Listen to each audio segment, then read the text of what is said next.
And so many people see themselves, they're kings. He was rich, but there was a certain beggar. See, the Lord brought the highest and the lowest, rich and poor, king and beggar.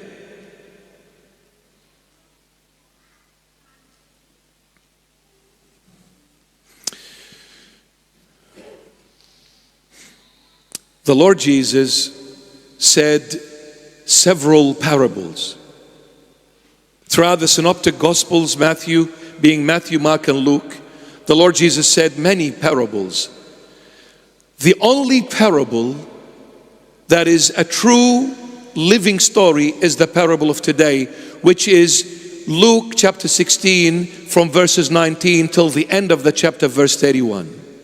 This is the only true living story. It's not a parable. For one simple fact, the Lord mentions that beggar's name. He said, that poor beggar, his name was Lazarus. Since the Lord mentions a person's name, you need to understand it is a true story. Why?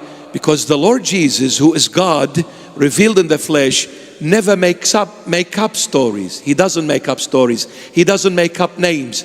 There was a real person living in Israel called Lazarus, and he was a beggar. It's a true story. The Lord doesn't make up things. He tells them as they are. But we need to understand what is a parable. A parable, my beloved, is a story told by the Lord Jesus,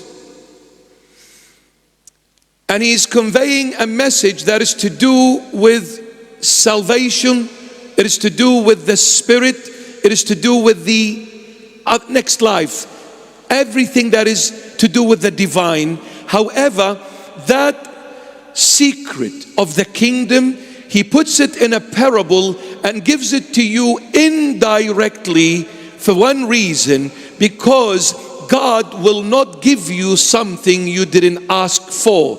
If He gives it to you without you asking for it, He has forced that thing upon you. He has violated the very freedom which He created you with from the very beginning.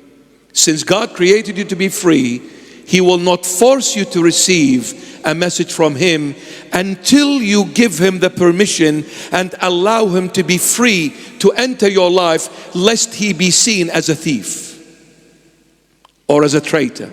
Not a traitor, as a dictator, sorry. He will not force anything on you until you say, Lord, I allow you to enter my life. I allow you to run my life. I allow you. Lord, I believe in you. I trust in you. You are free, Lord, to do as you wish to your servant. Then the Lord will enter. But prior to that, He has to do it indirectly until He gets the permission from you. Because He created you in His image, according to His likeness. God is love, and He is free. He chooses with the will. Therefore, whatever He is, He put in you. You are free, and He will not violate what He has created you with. Never. Because God is holy. Can't contradict Himself.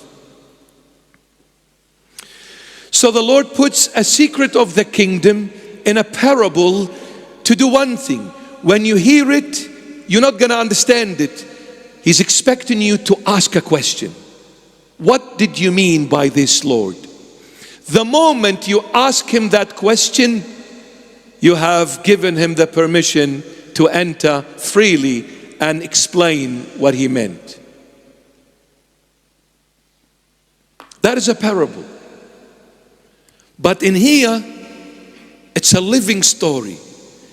But you see, He gave it in a parable because He still wants you to choose whether to believe it or reject it.